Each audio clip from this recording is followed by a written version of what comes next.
What it is, what it do, cyber world. It is your girl, the one and only Ash Said It, ashsaidit.com, ashsaidit.com. Welcome back to the Ash Said It Daily podcast show. I appreciate each and every one of you guys for your support, your love.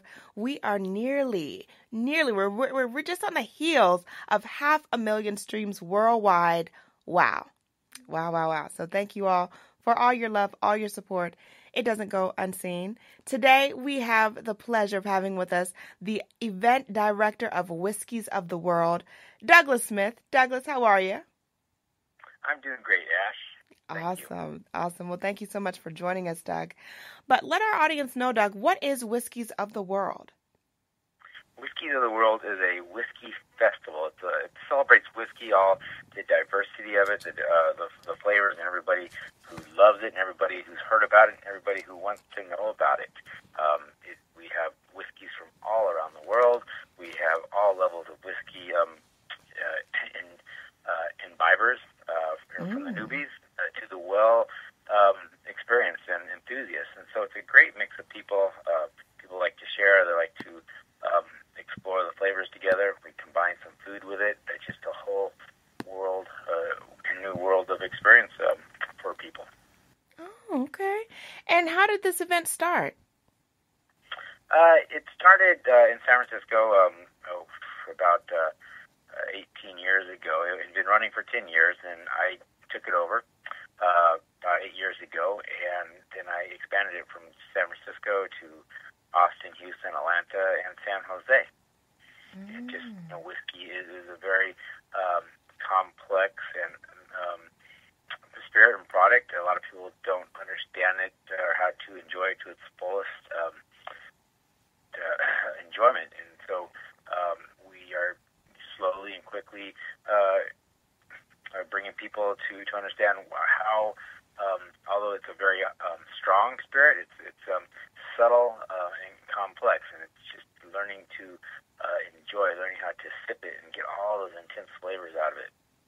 Okay. Out of the many vendors, like you said, you've got vendors from all over the globe. Which vendors are picked for this event? Anybody who creates a whiskey, from the well-known brands, the Diageos, the Ardbegs, the Glenmorangie, to the younger, or to this craft spirits like Balcones and Lazy Guys, and there's Virginia Distillery. There's just so many different small people, and the reason they want to be here is because we're putting their product in front of the people who love it or who are going to love it, and it's just a great way for them to put their product in the mouths and palates of the people who are going to then take it home and enjoy it beyond the event. Okay. As the industry continues to change and pull new audiences year after year, how does Whiskies of the World remain innovative? We also have masterclass. We do education. So it's really a matter of bringing in new whiskeys, bringing the old whiskeys, comparing them, seeing what the old ones, the staples they're always going to be enjoyable. But how do you innovate? Just by bringing all the new craft distilleries, by showing the creativity that even the old distilleries start doing with new blends and new finishes, and they keep getting more creative. So the creativity comes from the product itself. That's what the event's all about the product. Gotcha.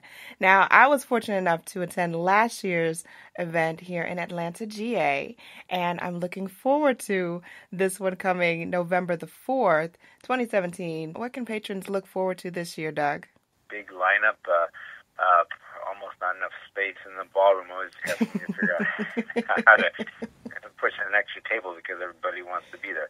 We're going to have some fun master classes. We're going to have one blind tasting of whiskeys around the world. We'll have some the story of whiskey with Robin Robinson, which is kind of a comedic look at the history of whiskey, and a few other ones.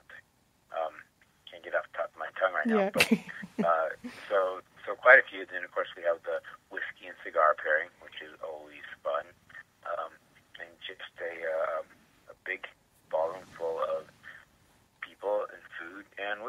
Yes.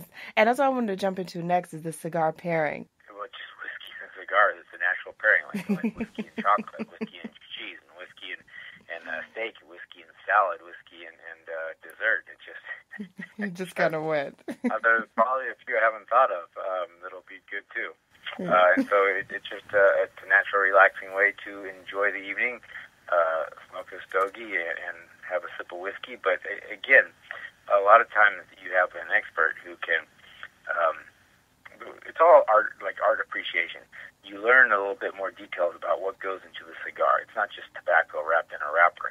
There's a lot of artistry, a lot of details that goes into each layer, how it's wrapped, and where the flavors come from. And for a lot of people, if you don't know about certain pieces in there, when you smoke it the next time, it's like, oh wow, yeah, I picked that up, and you get a lot more appreciation from the product, from the whiskey or the cigars.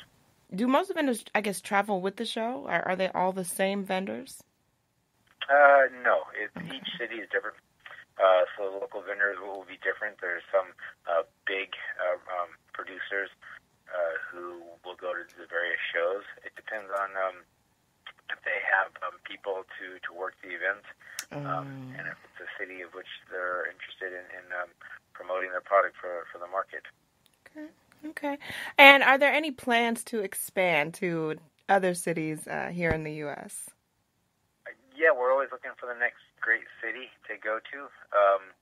And so, yeah, those plans are always in the works. Okay. All right. And what is the best way, Doug, for people to go ahead and book those tickets and to RSVP for Whiskies of the World Atlanta, November the 4th? Well, you just go to whiskiesoftheworld.com and follow the links to your favorite city there. Right now, Atlanta is just really an excellent, spectacular whiskey and foodie city.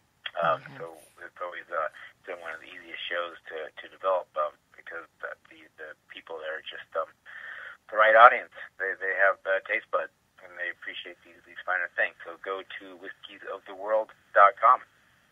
Awesome. Well, thank you so much, Douglas. We appreciate you. I will see you November the 4th here in the A-Town. All right. You said it, Ash. Thanks for having me on. Definitely. And thank each and every one of you for supporting the movement, which is ashsaidit.com. Continue to support. Keep in mind, anyone to tell you that you can't do what you want to do, you look them square in the face and tell them, don't believe me, just watch. Watch what I do. Watch me make it happen. Watch me make history. Because that's what we're doing this for. We're doing this for the history books. Social media is nice, it's cool, it's fun, but real life is so much better. Until next time.